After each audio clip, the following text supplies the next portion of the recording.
நம்ம சுபமுகூர்த்தத்துக்குன்னு பட்டு எடுப்போம். பட்டு என்னென்ன வகையில இருக்குன்னு ஃபர்ஸ்ட் நாம தெரிஞ்சுக்கணும். இந்தியாவுல 4 வகையான பட்டு இருக்கு. அது என்ன பட்டுங்கிறத பார்க்கலாம். இந்தியாவுல நம்ம 4 வகையான பட்டு உற்பத்தி பண்றோங்க. அது என்னென்ன பட்டு அப்படின்னா, மல்பரி, டசர், எரி, முகா போன்ற 4 வகையான பட்டுக்களை உற்பத்தி பண்றோம். இது ஒவ்வொன்றும் தனித்துவம் இருக்கு. அது என்னென்னங்கிறத நான் கிளியரா சொல்றேன். நம்ம ஃபர்ஸ்ட் பார்த்த மல்பரி பட்டு வந்து பாத்தீங்கன்னா, இந்தியாவிலேயே அதிகம் உற்பத்தி பண்ணக்கூடியது மல்பரி பட்டு தாங்க. இது வந்து பாத்தீங்கன்னா ரொம்பவே சாஃப்டா இருக்கும், லைஃப் வரும்.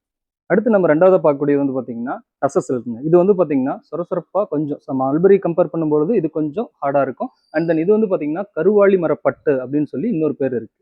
அடுத்து நம்ம பார்க்கக்கூடியது எரி முகா பட்டு தாங்க. எரி பட்டு பொறுத்த வரைக்கும் இதுக்கு இன்னொரு பேரு அகிம்சா பட்டுன்னு சொல்லுவாங்க. அதாவது பட்டுப்புழுவை கொல்லாம அதுல இருந்து நூல் எடுக்கக்கூடிய ஒரு பட்டு தான் எரிப்பட்டு. இது வந்து பாத்தீங்கன்னா அஸ்ஸாம், மேகாலயா போன்ற மாநிலங்களை பூர்வீகமா கொண்டது. அடுத்து முகா பட்டு வந்து பாத்தீங்கன்னா அஸ்ஸாம்ல புவிசார் குறியீடு வாங்கின ஒரு பட்டுனா அது முகா பட்டு தாங்க. இது வந்து இந்தியாவில் ரொம்ப ரொம்ப ரேரு. 0.5% மட்டும் தான் நம்ம இந்தியாவில் உற்பத்தி பண்றோம். ஸோ இந்த மாதிரி பட்டு சேலையை பத்தி யூஸ்ஃபுல்லான டிப்ஸ் எல்லாம் தெரிஞ்சுக்கணும் அப்படின்னா நம்ம சுமங்கலி பட்டு மகால் யூடியூப் சேனலை சப்ஸ்கிரைப் பண்ணி இன்ஸ்டா ஃபாலோ பண்ணி வச்சுக்கோங்க.